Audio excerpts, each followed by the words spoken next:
Hey everyone, John Green here, and today we're diving into a topic that's often stigmatized but incredibly important. Depression. It's a word we hear often, but do we really understand what it means? Depression is more than just a fleeting feeling of sadness or a rough patch in life. It's a serious mental health condition that affects millions of people worldwide, cutting across age, gender, and background. Today we'll explore what depression truly is, how it manifests, and most importantly, how we can tackle it. Now, depression isn't just feeling a little blue after a bad day. It's a persistent feeling of sadness and loss of interest that can interfere with your daily life. Imagine waking up every day with a heavy weight on your chest, making it hard to breathe, hard to move, and hard to find joy in anything. It's like that feeling, but amplified, persistent, and often without a clear reason. You might feel hopeless, worthless, and even guilty for feeling this way. It's not just an emotional state, it can also have physical symptoms like fatigue, changes in appetite, and sleep disturbances. Imagine your brain's happy chemicals taking an extended vacation. That's kind of what depression feels like. The neurotransmitters that help regulate mood, like serotonin and dopamine, aren't functioning as they should. This chemical imbalance can make it incredibly challenging to feel happy or motivated. It can drain your energy, steal your motivation, and make even the simplest tasks feel impossible. Getting out of bed, going to work, or even brushing your teeth can feel like climbing a mountain. It's not about being lazy or weak. It's about your brain and body being in a state of distress. But here's the good news. Healing from depression is absolutely possible. With the right treatment, which can include therapy, medication, lifestyle changes, and support from loved ones, many people manage to overcome depression and lead fulfilling lives. It's like finding a path out of a dark forest. It might be challenging, but with the right tools and support, you can emerge stronger on the other side. It's a journey that requires patience, effort, and sometimes professional help, but it's a journey worth taking. So whether you're struggling with depression yourself or know someone who is, stick around. We're going to delve deeper into understanding depression, breaking down the stigma, and offering practical advice on how to cope and support others. We're going to break down this complex topic into bite-sized pieces, exploring practical tips and strategies to help you navigate the road to recovery. From recognizing the signs and symptoms to finding the right treatment options, we'll cover it all. So let's get started on this important journey together. Okay, so we know depression can make you feel, well, pretty awful. It's like a heavy cloud that follows you around, casting a shadow over everything you do. You might feel isolated, like no one truly understands what you're going through. It's more than just feeling sad. It's a deep, pervasive sense of hopelessness that can be incredibly hard to shake off. But why is healing so important? Why should we invest time and energy into our mental health? The answer lies in the profound impact that mental health has on every facet of our lives. Healing is not just about alleviating the pain, it's about reclaiming your life and rediscovering your sense of purpose and joy. It's not just about slapping on a fake smile and pretending everything's okay. That's like putting a band-aid on a deep wound. True healing requires addressing the root causes of your pain and working through them even when it's tough. It's about being honest with yourself and acknowledging that it's okay to not be okay sometimes. Depression can have a ripple effect on every aspect of your life, from your relationships and work to your physical health and overall well-being. It can strain your connections with loved ones, make it hard to focus or find motivation at work, and even manifest as physical symptoms like fatigue or chronic pain. The impact is far-reaching and can touch every corner of your existence. Think of it like this. Your mental health is the foundation upon which everything else is built. Just as a house needs a strong foundation to stand tall and weather storms, your life needs a solid mental health foundation to thrive. Without it, everything else can start to crumble. If the foundation is shaky, everything else becomes unstable too. Your relationships, your career, your physical health, all of these can be affected if your mental health is not in a good place. It's like trying to build a skyscraper on quicksand. It just doesn't work. Healing from depression isn't selfish. It's an act of self-care that allows you to show up fully in your own life and in the lives of those you love. When you take the time to heal, you're not just doing it for yourself, you're doing it for everyone who cares about you. You're giving them the gift of the best version of you. When you prioritize your mental health, you're investing in your present and your future. You're laying the groundwork for a life that's not just about surviving, but thriving. You're setting yourself up for success, happiness, and fulfillment in the long run. You're giving yourself the chance to experience joy, pursue your passions, and build a life filled with meaning and purpose. You're opening the door to new opportunities and experiences that can enrich your life in ways you never thought possible. And that, my friends, is something worth fighting for. Because at the end of the day, you deserve to live a life that's not just free from pain, but full of joy, love, and fulfillment. All right, let's get practical. You know that saying you are what you eat? Turns out it's scarily accurate, especially when it comes to your brain.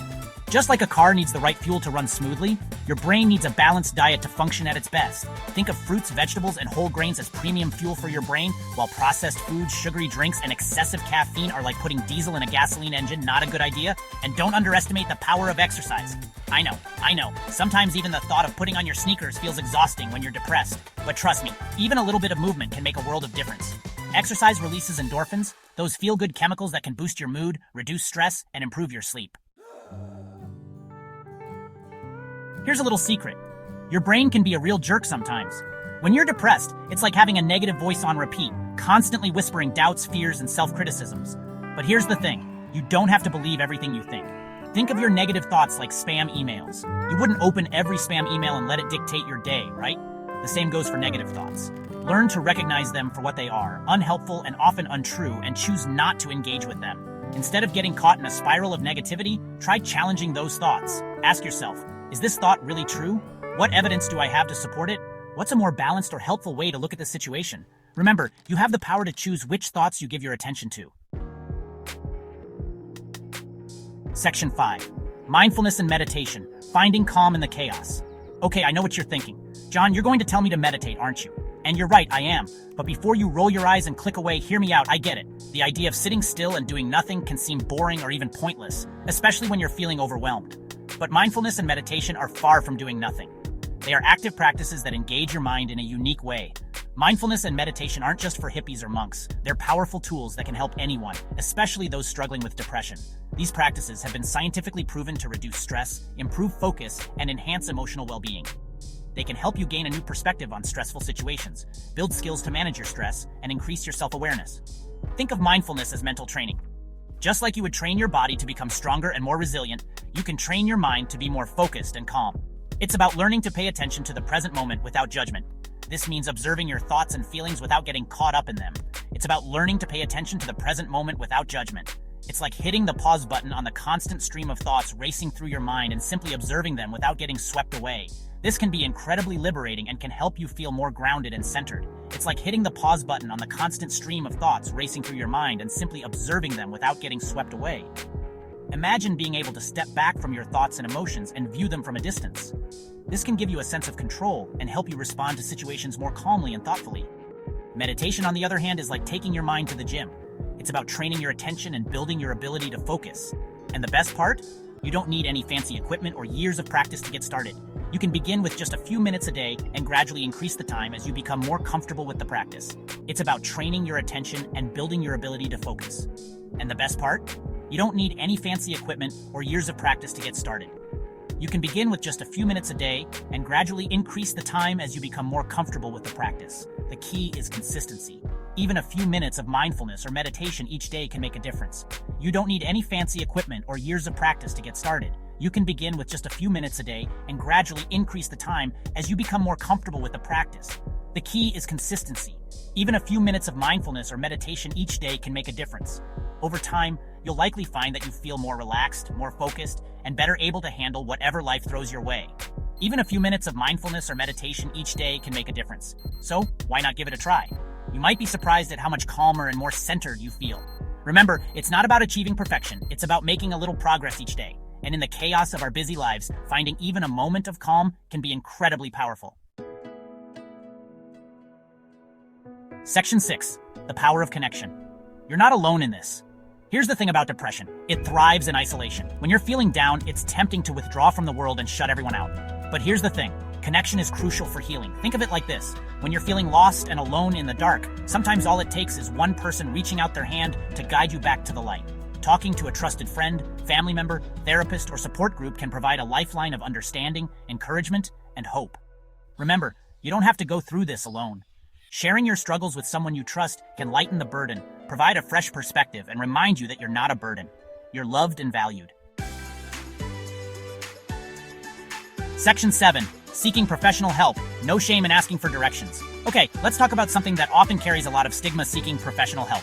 Just like you wouldn't hesitate to see a doctor for a broken bone, there's no shame in seeking professional support for your mental health. Think of therapists, counselors, and psychiatrists as mental health GPS systems.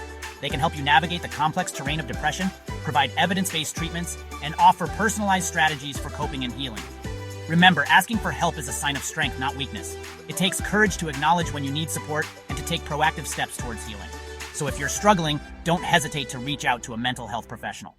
They're there to help you find your way back to a brighter path. Section 8. You've got this. A message of hope and empowerment. We've covered a lot of ground today, from the importance of nutrition and exercise to the power of challenging negative thoughts and seeking professional help. But if there's one thing I want you to take away from this, it's this. Healing from depression is possible, and you've got this. It's like climbing a mountain. It's going to be challenging. There will be setbacks along the way, and you might stumble and fall a few times. But with each step you take, you're moving closer to the summit, to a place of greater peace, clarity, and well-being. Remember, healing is a journey, not a destination. It's about progress, not perfection. So be kind to yourself, celebrate your victories, and never give up hope. You are stronger than you think, and you have the power to create a brighter future for yourself. Section 9. Spread the word. Sharing is caring, especially when it comes to mental health. We've come to the end of our journey today, but this isn't the end of the conversation about mental health. In fact, it's just the beginning. One of the most powerful things you can do is share what you've learned with others. Think of it like this. By talking openly about mental health, we're breaking down the stigma, fostering understanding, and creating a more supportive and compassionate world for everyone. So if you found this information helpful, don't keep it to yourself. Share it with your friends, family, and social networks. Let's work together to create a world where mental health is treated with the same importance as physical health, and where everyone feels empowered to seek help without shame or judgment. Remember, you're not alone in this journey, and together we can make a difference.